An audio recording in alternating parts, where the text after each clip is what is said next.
Hi everyone, welcome back to another video. I hope you all had a lovely Thanksgiving or a lovely last week if you don't celebrate Thanksgiving. Today's video is going to be all about Thanksgiving, and I have a special announcement to make in this video as well. I'm going to go ahead and answer some of the frequently asked questions I get in regards to Thanksgiving, as I think most of you, well, first of all, the first question is, do we even celebrate Thanksgiving in Germany? And the answer is no, it is not an official holiday, which also answers your other frequently asked question, which is, do you get Thursday and Friday off? Which no, we don't, which makes Thanksgiving a little bit tricky. If you've ever done Thanksgiving before, you know how exhausting it is. It's like a kitchen marathon. But in terms of if we celebrate Thanksgiving as a American-German household, yes, we do. We haven't every single year. I think every single year where I had like a under 6-month-old, we didn't do it just because it's like, oh, I'm going to be making a big feast on Christmas. I can do without doing it this year. But most years I have, and I have made a lot of different variations of a lot of different things. A lot of you ask if I make a fake turkey.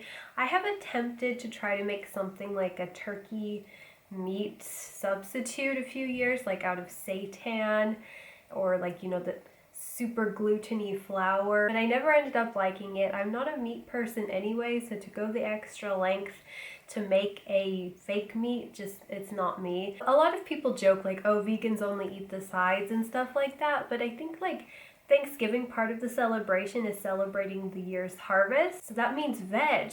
You know, like all of those beautiful vegetables. Without your vegetables, the roast wouldn't taste very good without all those herbs and spices and the veggies that you put in the turkey and around the turkey. So my view is like, the veggies are alive. It's really not an issue for me, and I've never liked meat even as a kid. I will go ahead and give you the rundown of what we did this year. It all turned out really yummy. Here was our feast. It wasn't super big, but we weren't having any visitors obviously, and we never really do anyways. So for the main we had a shepherd's pie, which inside was filled with loads and loads of mushrooms, which I cooked actually with red wine. It was very fancy. This side dish actually came out of a whim. I've been wanting to try roasted fennel and garlic for a long time. That actually turned out to be my favorite too. Next we have a beautiful kale salad. Would you look at the color of that kale? What a win. So I ended up making a interesting apple kale salad with pecans and a maple dressing and just some other things that I had on hand. I got some herbed up olives, which I got from I don't even know what you call that, those people who make all the antipasties.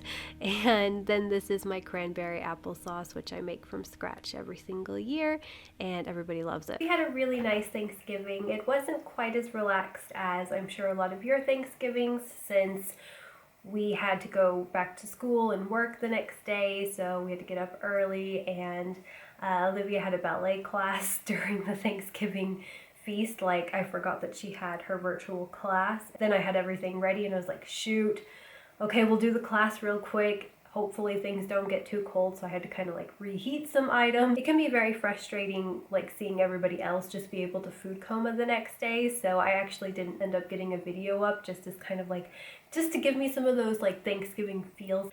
Now I want to go ahead and get into some gratitudes. I have written down a whole bunch on Thanksgiving, and I usually like that each person at our table says what they're grateful for.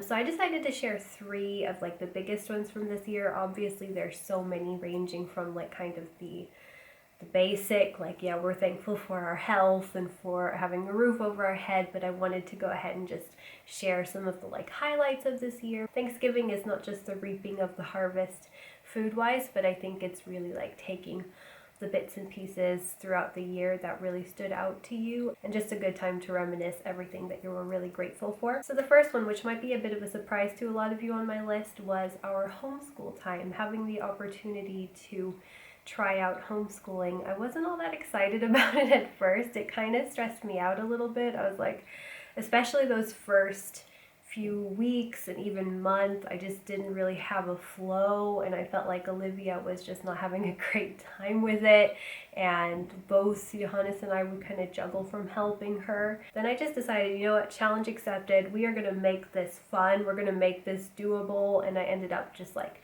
researching ways to make it fun, and then I found a couple of homeschool moms on YouTube. One of them being somebody I still follow to this day, even though I'm not homeschooling because I can't legally homeschool. Her name is Tori. Her YouTube channel name is Olgasby Ohana. She just really helped me bring a lot of jazz to my homeschool, and I got so many great ideas from her. I took some of her unit study ideas and we just ended up having a great time together, and I feel like I got to know my kids so much more during this time. I feel like even before Corona, Leia was in kindergarten and Olivia was involved in an after-school program, so they were both gone until about 2:30 most days. So this way they were home all day, so I really got a chance to just get to know them a little bit more, and I felt like I really got to understand their learning styles and how their brain works, and have a better idea of what kind of people they are and their interests and what they might like to do when they get older. It also really taught me a lot about myself. I always think this, thinking back on when we just had one child, I remember thinking it was so much work. I couldn't imagine bringing in a second, but then you have a second and somehow you make it work, and then you have a third and somehow you make it work. And you just get more and more robust as time goes on, and it's absolutely surprising. And I was really proud of myself to not only make homeschooling work, but make it actually enjoyable and even enjoy it myself. Next one's a pretty obvious one, and that was the return to England. Oh my goodness, you guys. I wanted to go to England so bad this year. I was so worried it wasn't going to happen. It was looking like it wasn't going to happen. France ended up closing borders very shortly, a couple weeks before our ferry, and then we unbooked, and then we realized we actually could go because we weren't in a risk zone, and it was just a mess. It was an emotional roller coaster. I know it just sounds weird because at the end of the day, it's just a place, I guess, but it's a very, very special and dear place in my heart. And I'm really happy that we got to go, and I'm even more grateful that our trip to Cornwall was canceled, even though I'm sure it would have been fun. I'm kind of glad that it was canceled and that we ended up going back to Sussex, and it was just a more authentic, grounded experience, and we met some great people. I feel like I got to learn more of the lifestyle versus just a beach holiday, which, as you know, we've been considering moving to England, so I feel like this one gave me a lot more to grow off of. I know that you guys are all going to say this in the comments, that there are ugly bits, but so far I've yet to see many ugly bits. Just every corner just looks like a freaking picture to me. So I just love England so much, and I'm so grateful we got to go. Alright, the last one is going to be an announcement, and I'm going to go ahead and bring the kids in because I haven't formally announced it to them, so hang on a second. Alright kids, are you ready to hear a special surprise announcement? Are you ready? Are you sure you're ready? Yeah. You guys have tomato sauce on your face still. I'm not. Yeah, you too a little bit. We are going to visit Grandma in America for Christmas! Are you excited? Yeah. Yeah. So that is the announcement. We are going to visit my family during Christmas. I know it sounds crazy, just hear me out. So my grandparents are getting pretty old, as I've said. They've been doing a lot of tests that are kind of scarier ones, I guess you could say, without going into too much details. Darian's already 2.5. They have yet to meet him. My grandparents live in Nevada, and my mom as well. So we will be staying with them and doing the same level of social distancing we would here, but it is very important, I feel, to go. We are just taking it day by day. We don't know for sure if it will work out in the end. We do have refunds if, say, something happens and things get more crazy than they already are.